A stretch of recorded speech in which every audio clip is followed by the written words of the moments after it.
Hello students, myself Sumit Kataria, SME sir, faculty chemistry at resonance Kota.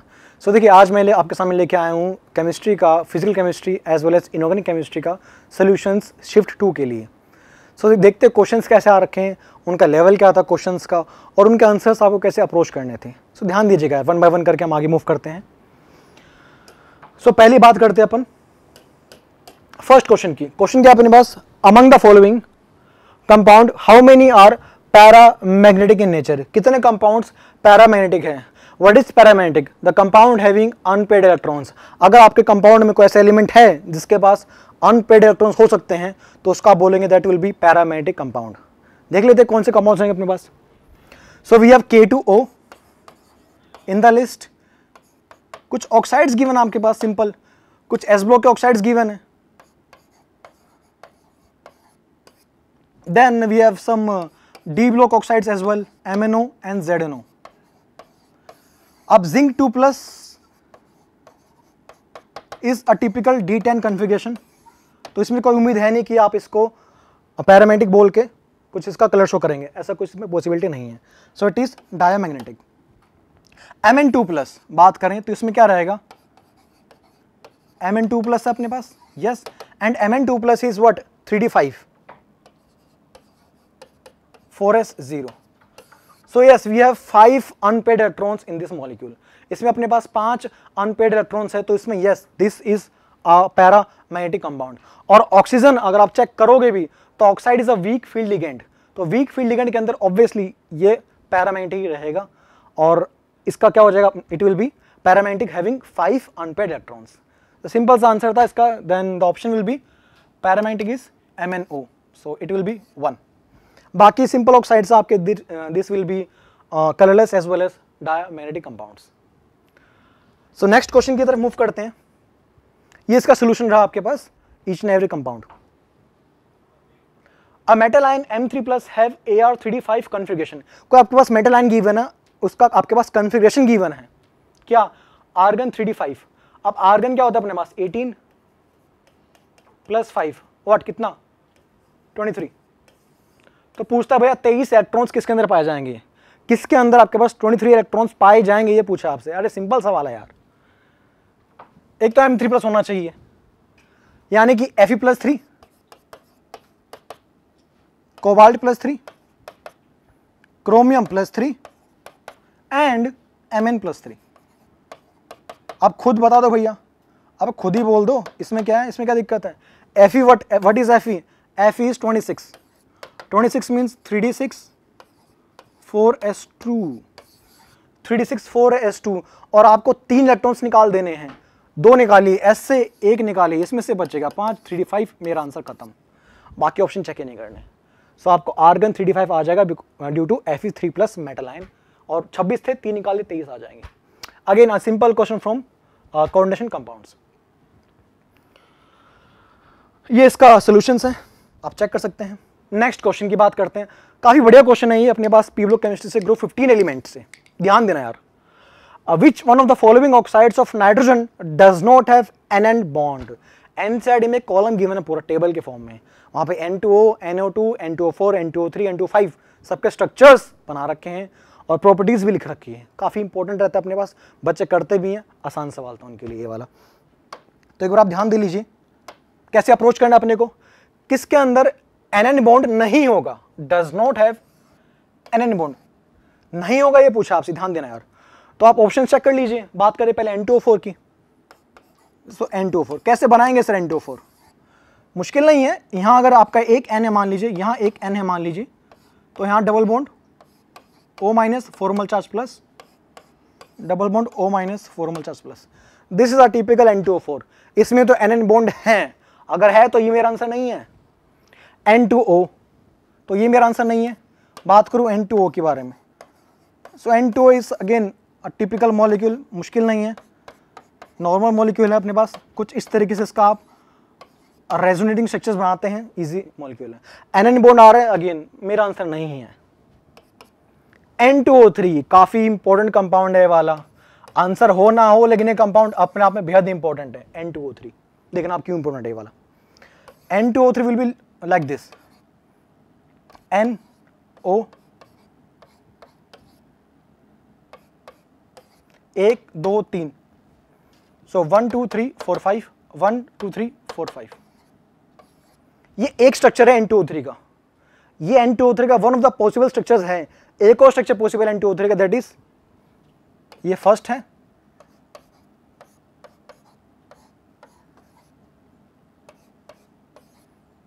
Lone pair, formal charge, this is also N2O3, this is also N2O3। अब आपका doubt है sir कि N2O3 sir ये वाला है कि sir ये वाला है? दोनों है। तो सर हमसे पूछा है कि NN बॉन्ड नहीं होना चाहिए, इसमें तो NN बॉन्ड है, हाँ तो ये मेरा आंसर नहीं है सर, इसमें तो नहीं है। पॉसिबिलिटी आप चेक कीजिए, ये एडवांस का पूछा हुआ सवाल है कि N2O3 में ऑक्सी लिंकेज होती नहीं होती। दोबारा बोलता हूं, N2O3 में ऑक्सी लिंकेज है कि नहीं, पूछा गया था सवाल। और बच्चे सिर्फ ये डायग्राम में रट्टा मार के जाते हैं कि इसमें तो ऑक्सी लिंकेज है ही नहीं। है, दोनों स्ट्रक्चर्स पॉसिबल हैं। अब पूछा गया क्या उस पर डिपेंड करता है। NN बॉन्ड नहीं चाहिए, मेरे पास तो है, नहीं चाहिए तो मेरा आंसर नहीं है, खत्म। बात करें N2O5 की, तो आगे बात कर लेते हैं N2O5 की। N2O5 N, अब N2O5 में क्या है अपने पास? इट इज ऑलमोस्ट N2O4, बीच में लगा दीजिए ऑक्सी लिंकेज, कुछ मुश्किल नहीं है, बीच में लगा दीजिए ऑक्सी लिंकेज, आपका बन जाएगा N2O5। क्या इसमें संभावना है NN बॉन्ड की? कोई संभावना नहीं है, इसमें ऑक्सी लिंकेज है वही रहती है। तो ये हमारा आंसर है, which does not contain NN bond, N2O5। और ये कुछ स्ट्रक्चर्स आप देख सकते हैं जो मैंने बना भी दिए हैं, तो आप चेक कर लेंगे।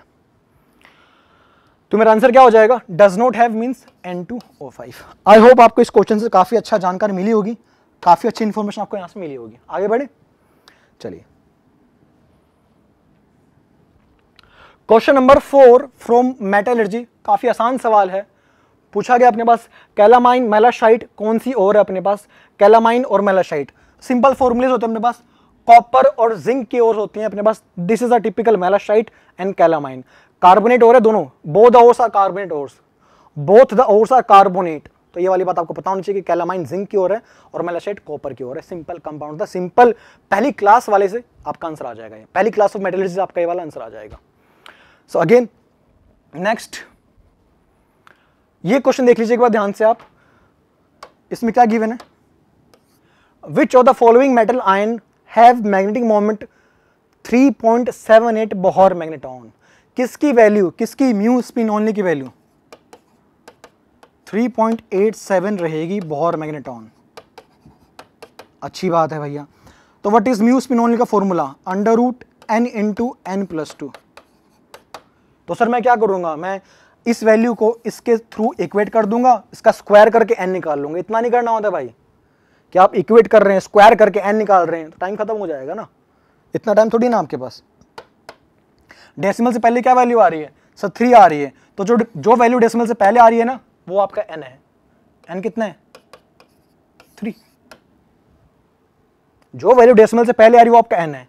n means number of unpaired electrons, यानी कि सवाल के अंदर, इस क्वेश्चन के अंदर आपसे ये बोला गया है किस आयन का नंबर ऑफ अनपेड इलेक्ट्रॉन्स किस आयन में 3 होने वाले हैं।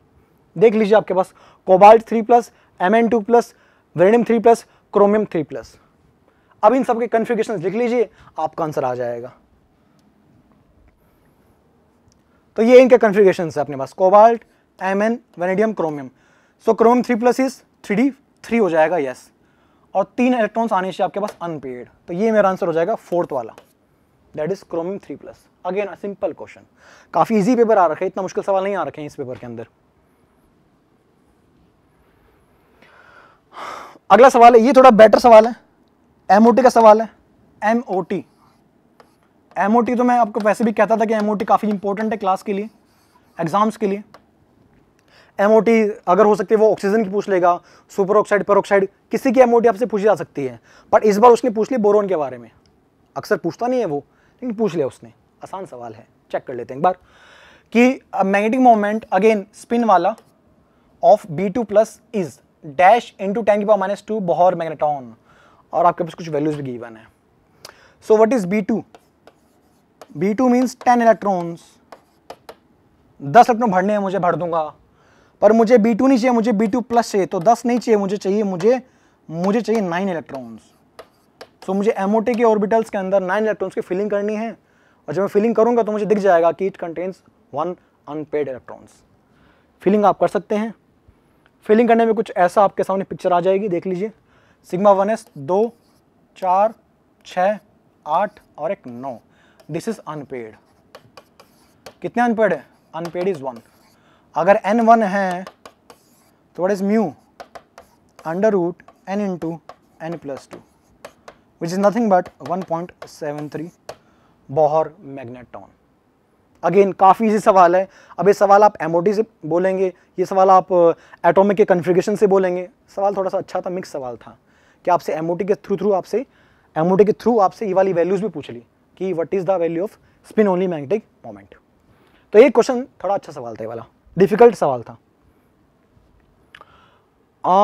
Then question from photo chemistry, sorry मतलब एटॉमिक स्ट्रक्चर, इजी क्वेश्चन है। किसका क्वेश्चन अपने पास? ये क्वेश्चन आपके पास मैक्स प्लैंक साइंटिस्ट का नाम है भैया।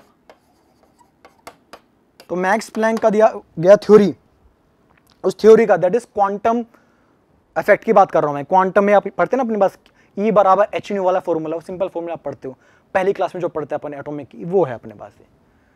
फॉर्मूला क्या रहेगा अपने पास? E बराबर hc बाय लैम्डा। इस h को क्या बोलते हैं? प्लैंक्स कांस्टेंट बोलते हैं। तो क्वांटा का थोड़ा सा रोल है अपने पास, क्वांटा बोल लीजिए, फोटोन बोल लीजिए, उसका थोड़ा सा रोल अपने पास। देख लेते क्या गिवन है अपने पास सवाल में, फिर बात करते सवाल के बाद। A bulb of 120 watt emits light of wavelength 920 nanometre.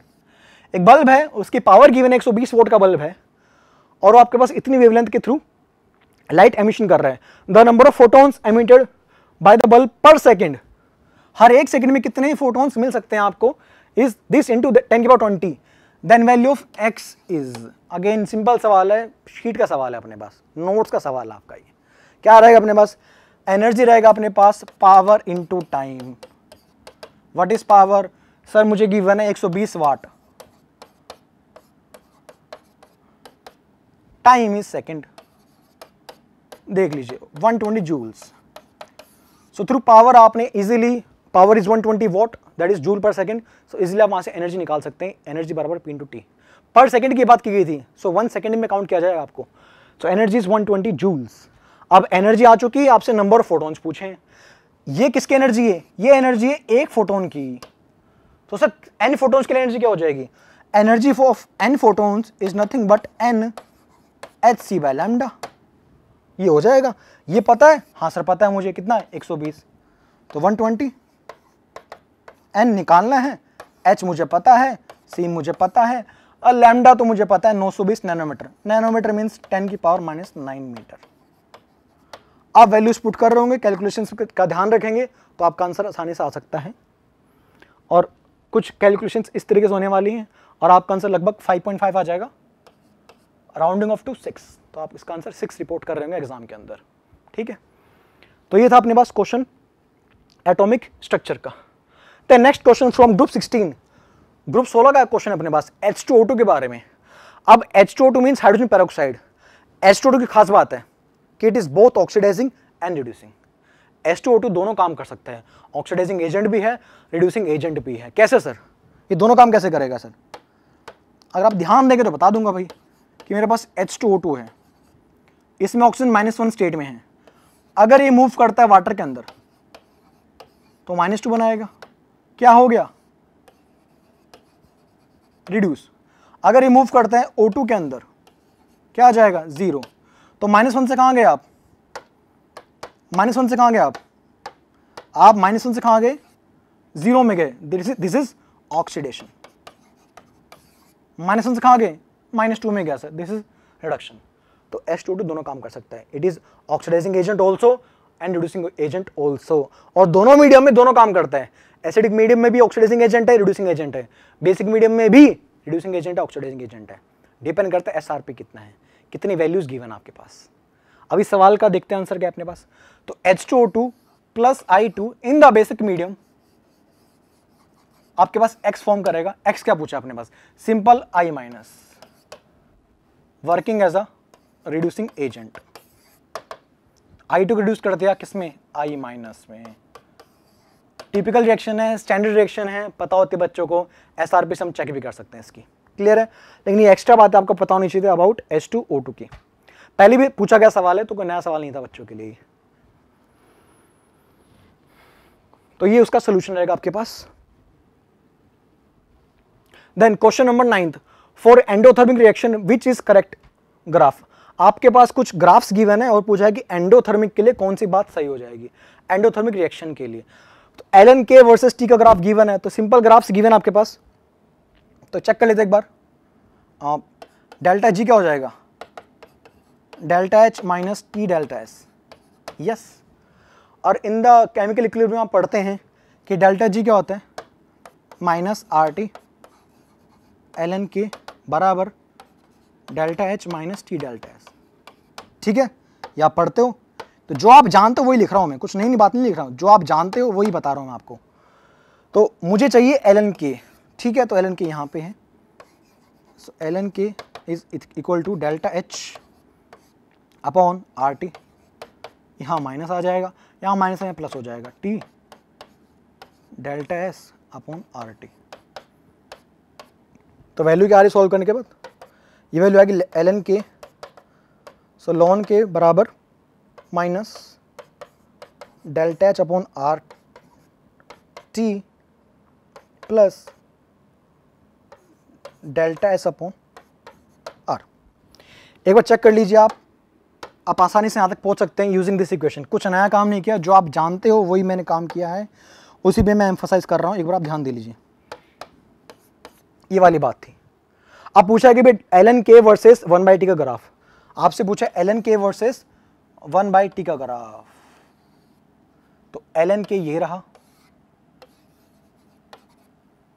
ये 1/t, so this is y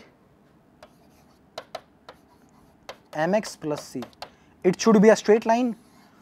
आपके पास एक स्ट्रेट लाइन आने वाली है, so 1/t will be your y x axis and ln k will be your y axis, so y x, तो y ये हो जाएगा अपने पास और x क्या हो जाएगा 1/t। तो what is slope, slope is m, that is delta h upon r। Slope क्या हो जाएगा, delta h by r। Slope delta h by r है, लेकिन स्लोप का साइन क्या, नेगेटिव स्लोप है अपने पास, slope is negative, slope negative means downward आएगा, इस तरीके से कुछ ऐसा आपके पास आने वाला है।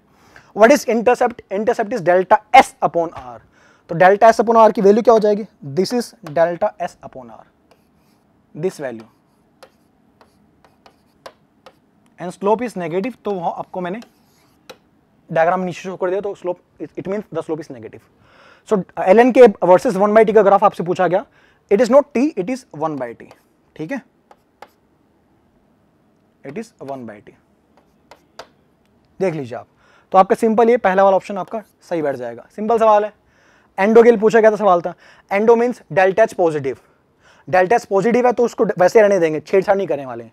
अगर पूछता एक्सो के लिए पूछता तो डेल्टा एच नेगेटिव हो जाता, और अगर डेल्टा एच नेगेटिव होता तो स्लोप पॉजिटिव हो जाता, ग्राफ ऊपर। आसान सवाल था, मुश्किल सवाल नहीं था। क्वेश्चन नंबर 9 की बात कर रहे हैं, ये कुछ सोल्यूशन है उसका, आप चेक कर सकते हैं, मैंने कर ही दिया ऑलमोस्ट। अगेन सवाल है थर्मोडायनेमिक्स का, ठीक है, देख लेते क्या गिवन है अपने पास। डेल्टा एच गिवन है किलो जूल पर मोल में, डेल्टा एस गिवन है, टेम्परेचर गिवन है, डेल्टा जी पूछिए, बताओ। तो डेल्टा जी बराबर delta H minus T delta S. Delta G पूछा है मुझसे किलो जूल के अंदर, ठीक है, बता दूंगा भाई। डेल्टा एच कितना है, minus 158.73 kilo joule per mole. Please take care of the units, units का ध्यान रखेंगे। एंट्रोपी अक्सर जूल में गिवन होती है, डेल्टा एच किलो जूल में गिवन होता है, तो आपको एंट्रोपी को किलो जूल में कन्वर्ट करना पड़ेगा। एंट्रोपी कितनी गिवन है, जूल में गिवन है, देख लीजिए आप।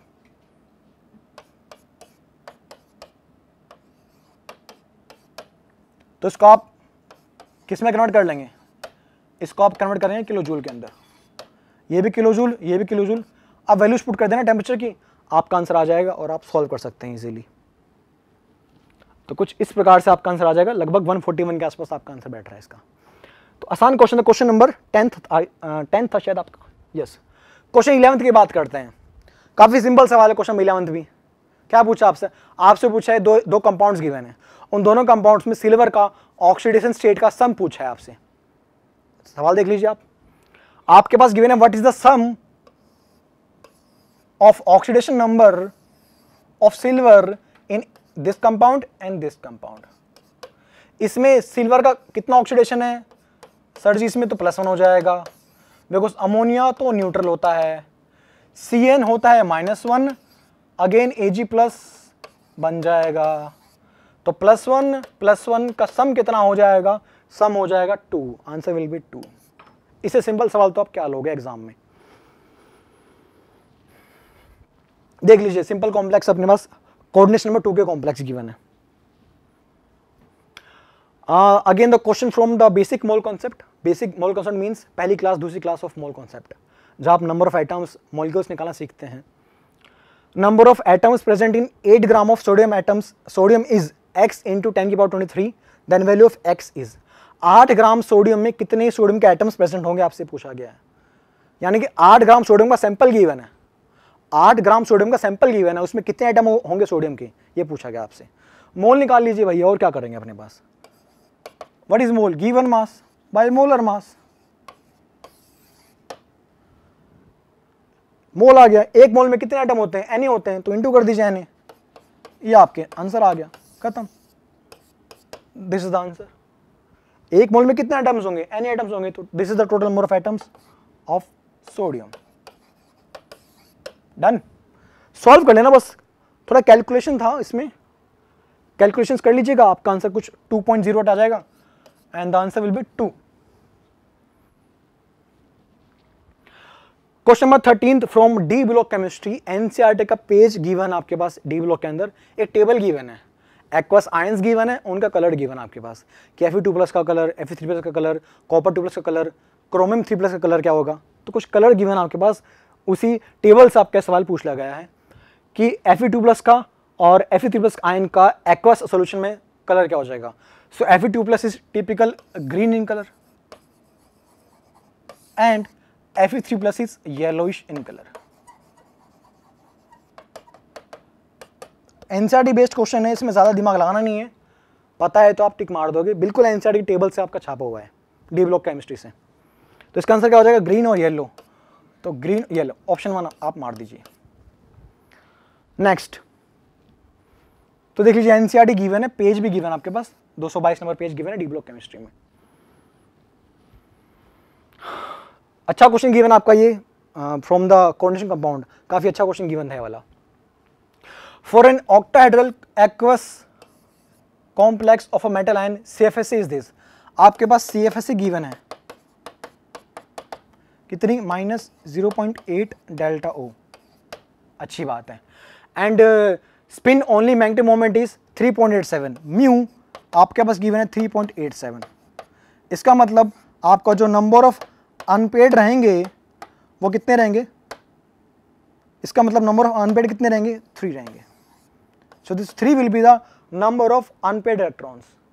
आपको दोनों कंडीशन, दोनों शर्तों को पूरा करना है। ऐसा मेटल आयन जो दोनों कंडीशन फुलफिल करता हो, ये वाला काम भी करता हो, CFSE फुलफिल करता हो, और उसके पास 3 अनपेड इलेक्ट्रॉन्स भी होते हो। मुश्किल काम नहीं है, आपको सभी के लिए बना के CFT ड्रॉ कर लीजिए। आप कैसे करेंगे? आप कुछ इस प्रकार से देख लीजिए, आप मेटल आयन आपके पास गिवन है, उनके respective configurations in the octahedral field, आपके पास ये वाली कंडीशंस। सो देख लीजिए कौन सी कंडीशन फुलफिल हो रही है आपके पास, कि कोबाल्ट के लिए आपके पास 3 अनपेड आ चुके हैं, यस। CFSE निकालूंगा तो वो भी कितने आएगी? -0.8 डेल्टा O आ जाएगी। तो आसानी से आप चेक कर सकते हैं कि कोबाल्ट आपका दोनों कंडीशंस को फुलफिल कर रहा है। So this will be the answer, this will be the ion satisfying both the conditions. चलें आगे।